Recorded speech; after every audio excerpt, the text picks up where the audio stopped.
में थोड़ा सा हिचकिचा रहे हैं, जो समझ में आए उसको लिखिए, जो भी समझ में आए उसको लिखिए।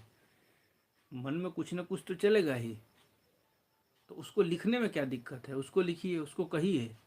हो सकता है कि आप सही हों, हो सकता है कि आप गलत हों, तो कम से कम सही हो तब तो कोई बात नहीं, गलत होंगे तो सही जान तो जाएंगे।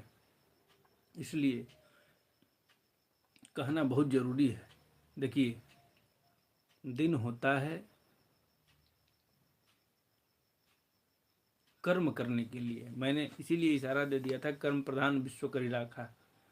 दिन होता है अपना सब कर्म करने के लिए, लेकिन रात्रि जो होती है, रात्रि का क्या महत्व है। तो रात्रि का महत्व सोना केवल नहीं है कि घर आए और एक थरिया खाना खाए, खाना खा करके बिस्तर पर पड़े और कुंभकर्ण की तरह नाक बजा करके सो गए। रात्रि इसलिए बनाई गई है कि दिन भर के किए हुए कार्यों का मूल्यांकन कब किया जाता है, तो रात्रि को। जब हम बेड पर सोते हैं तो सोने के बाद दिन भर के किए हुए सारे कार्यों का मूल्यांकन हमको रात को करना चाहिए। जैसे सुबह सो करके उठे तो कितना देर हमने भगवान के लिए दिए, भगवान के कर्म में हम कितना समय बिताए। अफसोस ये लग रहा है कि अब यूट्यूब पे, अब यहाँ जो है लाइव में हमको केवल जीरो दिखा रहा है, देखने वाले जीरो हैं, कोई नहीं दिख रहा है। सुबह भगवान के लिए जो है हमारे पास कितना समय था, हमने भगवान के प्रति कितनी आस्था रखी, कितना समय जो है हमने अपने परमात्मा के लिए निकाला। फिर उसके बाद अपने रोजी रोजगार के लिए कितना समय दिया, घर के कार्य के लिए हमने कितना समय दिया।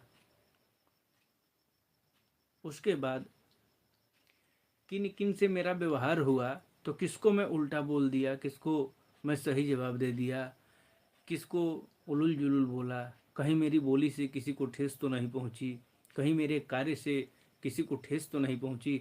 इन सारी चीज़ों का मूल्यांकन हम रात को करते हैं। बेड पे पड़ेंगे तो दिमाग चित्त स्थिर रहेगा, उन सब सारी बातें जो है दिमाग में आएगी, घूमेंगी, और उसका जो है मूल्यांकन हम करेंगे कि अगर हमने इत्तेफाक से किसी को गलत बोल दिया है और दिमाग में आ गया, तो हम जो है तुरंत अब कल से उसका सुधार करेंगे कि नहीं, सत्यम ब्रूयात प्रियम ब्रूयात, न ब्रूयात सत्यम अप्रियम। सही बोलिए लेकिन प्रिय बोलिए, ऐसा सत्य मत बोलिए जो अप्रिय हो। सत्यम बचमी, सत्य का जो है सत्कार करिए और उसी के साथ जो है अपना कार्य प्रारंभ करिए। रात्रि हमेशा मूल्यांकन के लिए बनाई गई है। सोने से पहले जरूर अपने दिन भर के विषयों में थोड़ा बहुत दिमाग लगा करके और उनका मूल्यांकन रात्रि में होना चाहिए। यही शास्त्र का नियम है। यह हम गृहस्थियों की बात बता रहे हैं, गृहस्थ आश्रम में जितने लोग हैं मैं उनकी बात बता रहा हूँ। गृहस्थ जीवन में जो जी रहा है, तो जीविकोपार्जन के लिए भी समय देना जरूरी है, परिवार में भी समय देना जरूरी है। लेकिन परिवार, समाज और घर के क्रियाकलापों के लिए जो समय दिया, उन समय का मैं कैसे सदुपयोग कर रहा हूँ और मेरा व्यवहार सबके प्रति कैसा है, मेरा बिहेवियर कैसा है, उसको जो है रात को सोते समय हमारा हम मूल्यांकन जरूर हमको करना चाहिए। यही शाश्वत नियम है।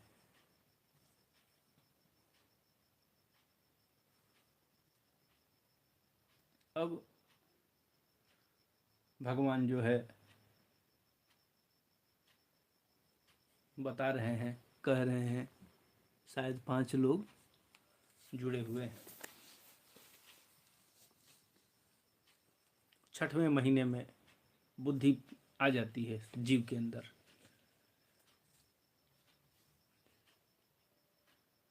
6वें महीने में उसको बुद्धि प्राप्त हो जाती है और उसका 100 वर्षों तक का जो है कर्म याद आता है। वह अपने 100 वर्ष के कर्म को सोच विचार करके बेचैन सा हो जाता है। वह जीव जो है बेचैन होने लगता है। बेचैन क्यों नहीं होगा? कितना गलत किया कितना सही किया सब उसके सामने आने लगता है। और जब पिछले 100 जन्मों की कहानी सामने आ जाएगी तो कोई व्यक्ति जो है बेचैन हो जाएगा। बेचैन से उसको उसका दम घुटने लगता है। ऐसी अवस्था में उसे क्या वहाँ शांति मिलती है? कदापि नहीं मिल सकती है शांति। अब यह तो 6वें महीने का वृत्तांत है। 7वां महीना प्रारंभ हुआ तो 7वां महीना आरंभ होने पर उसमें ज्ञान शक्ति का भी उन्मेष हो जाता है, अर्थात अब ज्ञान आ जाता है। अभी तक तो बुद्धि आई थी, लेकिन अब बुद्धि के साथ ज्ञान भी आ गया। 7वें महीने में ज्ञानी हो जाता है। लेकिन एक चीज है, गर्भस्थ शिशु के अंदर जब 7वें महीने में ज्ञान आता है तो वो ज्ञान जो है अहंकार रहित होता है। और इस मृत्युलोक में आने के बाद जो ज्ञान आता है वह अहंकार के सहित आता है। उसी प्रमाद को हटाना है। तो 7वां महीना प्रारंभ होता है तो उसको जो है ज्ञान होता है, परंतु वायु प्रसूति वायु से चलायमान रहने के कारण वह उसी उदर में उत्पन्न हुए विष्ठा के कीड़ों के समान एक स्थान पर नहीं रह सकता। तब सप्त धातुमय स्थूल शरीर से बंधा हुआ, सुनिएगा, सप्त धातुमय, माताएं कहती हैं कि 7 बेड़ी से बिनाया था, बंधाया था। हर जीव बनाता है। वो माताओं का जो नार होता है उसमें जो है 7 जगह से उसको बांधा गया रहता है। ऐसी प्रकृति की संरचना है। ब्रह्मा जी की संरचना ही ऐसी है।